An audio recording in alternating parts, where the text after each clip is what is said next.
વડોદરાના શિનોર તાલુકામાં મિની વાવાઝોડાએ ખેડૂતોની કમર તોડી નાખી છે। ભારે પવન સાથે પડેલા વરસાદના કારણે કેળના બાગાયતી પાકને મોટું નુકસાન પહોંચ્યું છે।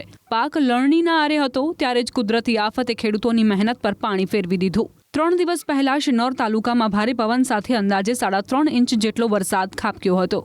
આ દરમિયાન માલસર અને માંડવા ગામના નર્મદા કાંઠા વિસ્તારના ખેતરોમાં ઉભેલો કેળનો પાક જમીનદોસ્ત થઈ ગયો છે। પ્રાથમિક અંદાજ મુજબ 300 થી 400 વીઘા જેટલા વિસ્તારમાં કેળની ખેતીને નુકસાન થયું છે અને અંદાજે 100 જેટલા ખેડૂતોને કરોડો રૂપિયાનું નુકસાન થયું હોવાનો દાવો કરવામાં આવી રહ્યો છે। ખેડૂતોનું કહેવું છે કે પાક તૈયાર હતો અને લણણીનો સમય નજીક હતો, પરંતુ ભારે પવનના કારણે આખો પાક જમીન પર ઢળી પડ્યો છે। હાલ સ્થિતિ એવી છે કે નુકસાનગ્રસ્ત કેળનો પાક ખરીદવા વેપારીઓ પણ તૈયાર નથી। બીજી તરફ ખેતરમાં પડેલો પાક દૂર કરવા માટે પણ ખેડૂતો પાસે ખર્ચ કરવાની મુશ્કેલી ઊભી થઈ છે। નુકસાનગ્રસ્ત ખેડૂતોએ ગ્રામ પંચાયત, ગ્રામ સેવક અને બાગાયત વિભાગને રજૂઆત કરી છે। ખેડૂતો સરકાર પાસે તાત્કાલિક સર્વે કરાવી યોગ્ય વળતર ચૂકવવાની માંગ કરી રહ્યા છે। હવે ખેડૂતોની નજર સરકારની મદદ પર છે, જેથી કુદરતી આફત થયેલા આર્થિક નુકસાનમાંથી તેઓ બહાર આવી શકે।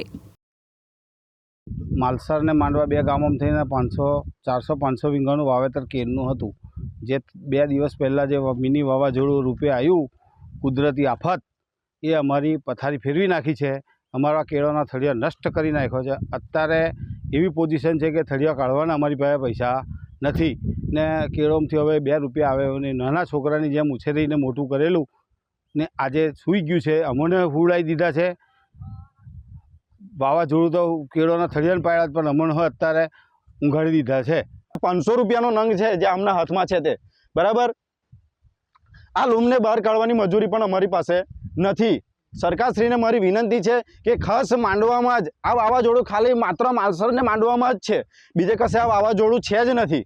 એટલે તમે સરકારશ્રીને વિનંતી છે કે સ્થળ પર આવીને ચકાસણી કરે, તપાસ કરે, સર્વે કરે અને ખેડૂતોને યોગ્ય વળતર આપે તેવી અમારી રજૂઆતની વિનંતી છે। અમે માલસર ગામના તમામ ખેડૂતો ખેતી પાક પર જ નિર્ભર છે અને બધા જ નર્મદા નદીના હિસાબે લોકો કેળનો બાગાયતી પાકનું વાવેતર ઘણા વર્ષોથી કરે છે। બાગાયતી પાકમાંથી સારું એવું વળતર મળે છે, પણ આ વર્ષે સાલું એવું 2-3 દિવસ પહેલાં વરસાદ સાથે જે વાવાઝોડું આવ્યું એમાં ઘણો બધો ખેડૂતોનો પાક નિષ્ફળ ગયો છે। નિષ્ફળ ગયો એટલે બધી કેળો સુવડાવી જ દીધી છે।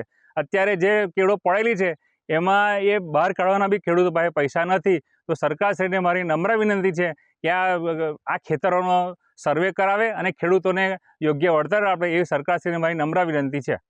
હવે આ છોડ અમારે લગભગ 1.5 વર્ષનો પાક હોય છે અને બિલકુલ સતંદર હોઈ ગઈ છે કેળો, અને કોઈ જેવું લાગતું નહીં કે હવે એનીમાંથી કેળનું 1 રૂપિયો પણ આવે।